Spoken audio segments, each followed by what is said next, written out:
Fazer uma pergunta aqui, pode ser idiota, mas é uma dúvida que me veio. Uhum. O judeu lendo Hebreus, ele não se convence? Só o Espírito Santo convence alguém, Braulio, porque ele pode ficar com ódio lendo Hebreus. Como é que acabou tudo? Porque as pessoas não entendem o que é compreensível. Elas só entendem o que elas querem.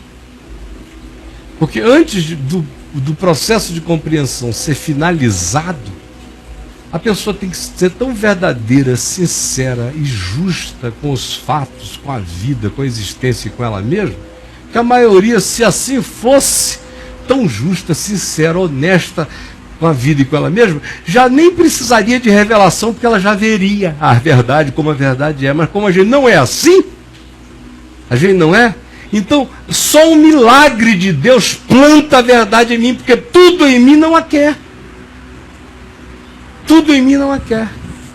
Então não existe nada que seja tão lógico que seja irrebatível. O coração pode rebater, porque as coisas não são rebatidas por causa de lógica, elas são rebatidas por causa de desejo, vontade e capricho.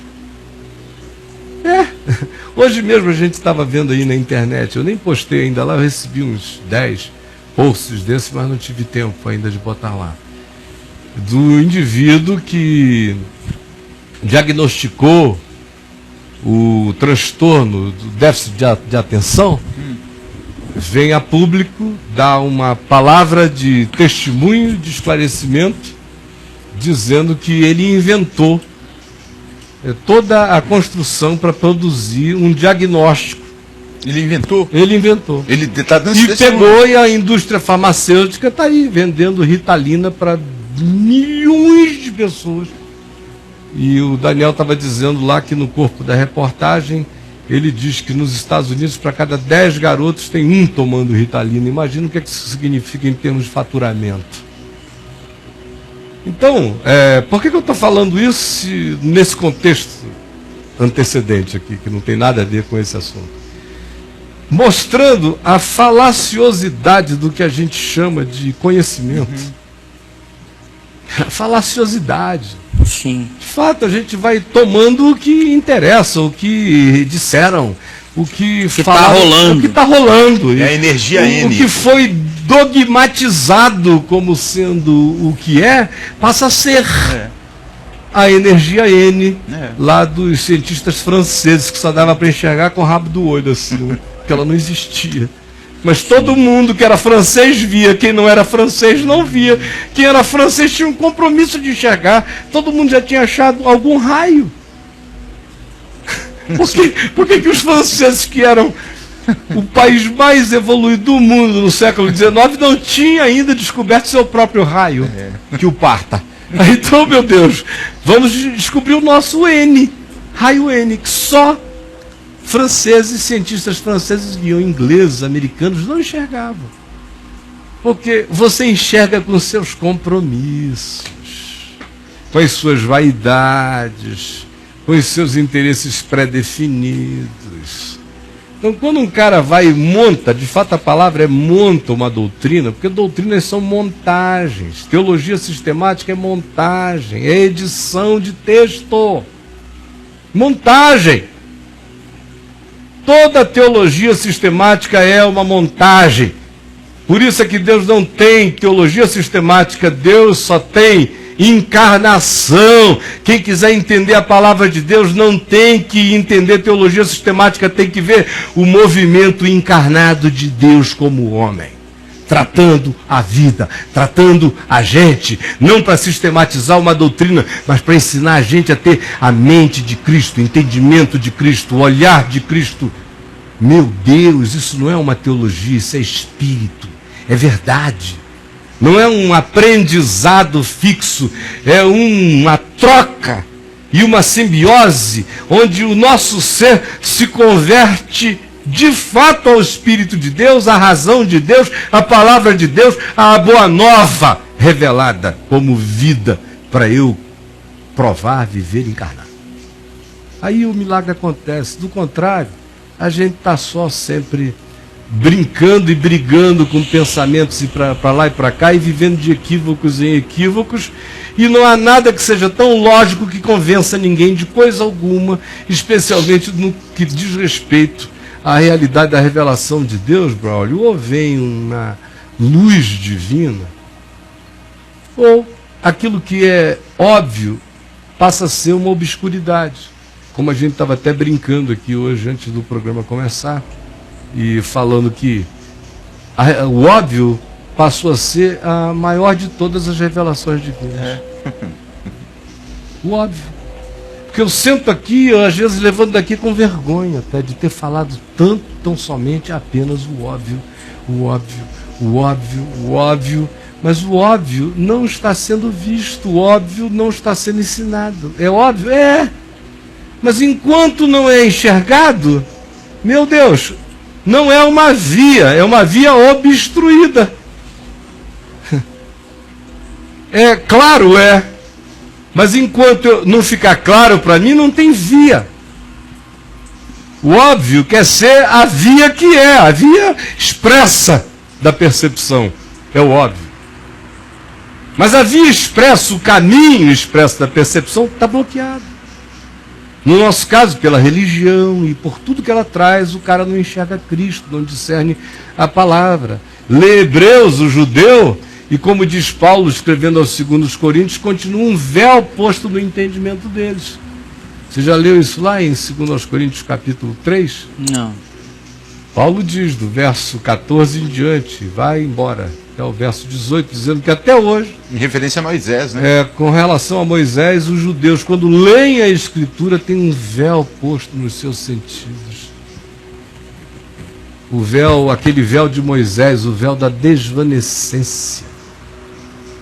Porque quando o Velho Testamento diz que Moisés cobriu a face com o véu, a gente fica lendo e diz que coisa, foi para a glória.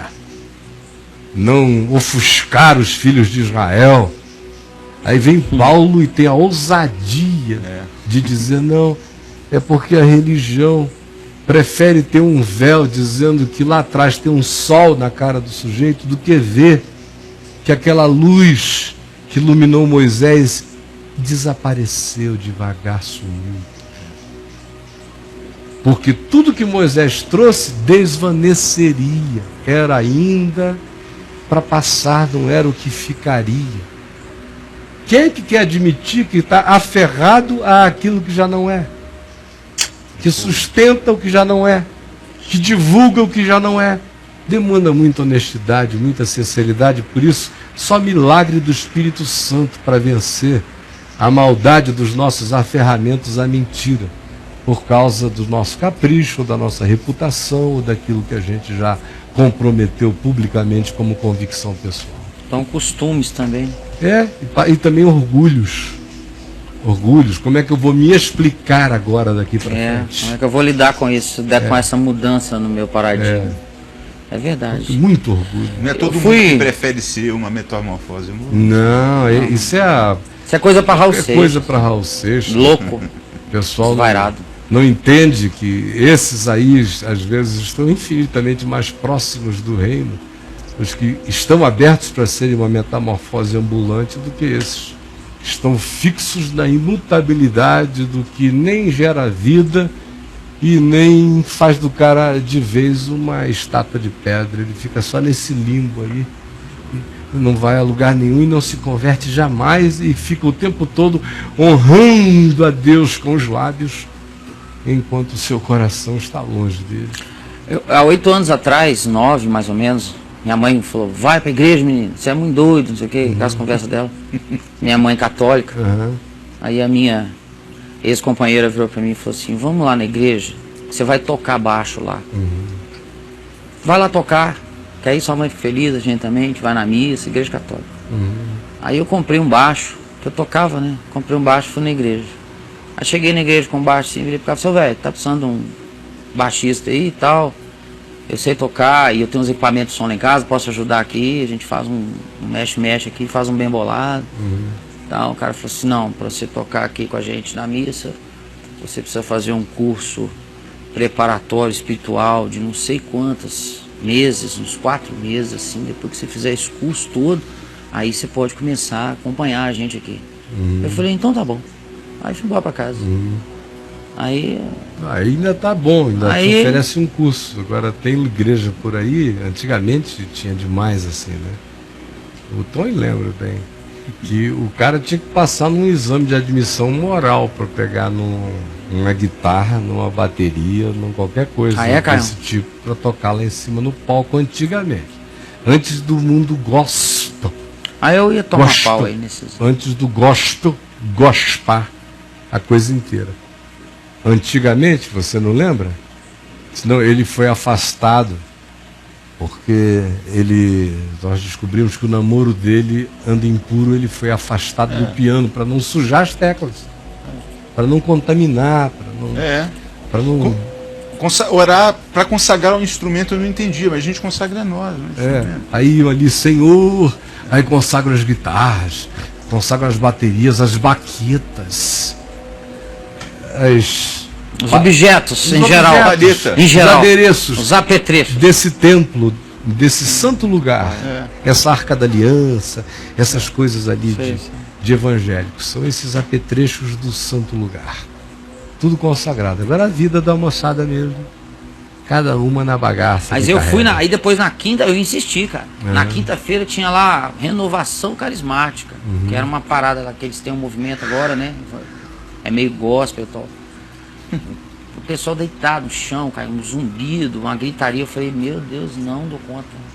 Eu ficava assim, cara, completamente frio em relação ao movimento dos caras. Sabe que naquele Eu tempo, olhava aquilo e falava, ai, pelo amor de Deus. Deixa eu ir embora, depressivo, cara, parece sei lá, o povo caía no chão, deitado. É o caicai católico, né? Caicai católico. naquele tempo lá, desse período aí das santarizações, né? Eu tive muitos amigos quando eu era adolescente e eu os via dizerem assim, né?